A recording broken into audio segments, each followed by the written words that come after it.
Here I have HUAWEI P10, and today I'm going to show you how to change date and time settings on this device. So first of all, you have to open settings, then go to the system section, and then to date and time. You can change your time format here from 24-hour to 12-hour. If you want to set up your date and time manually, you first have to disable this feature set automatically. Here you can set up your date, here you can set up your time. You can also change your time zone here.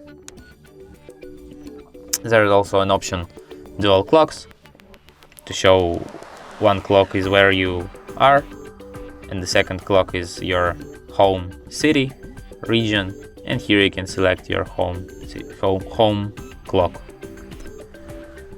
And that's it. Thanks for watching. If you find this tutorial useful, don't forget to hit that like button and subscribe to our channel.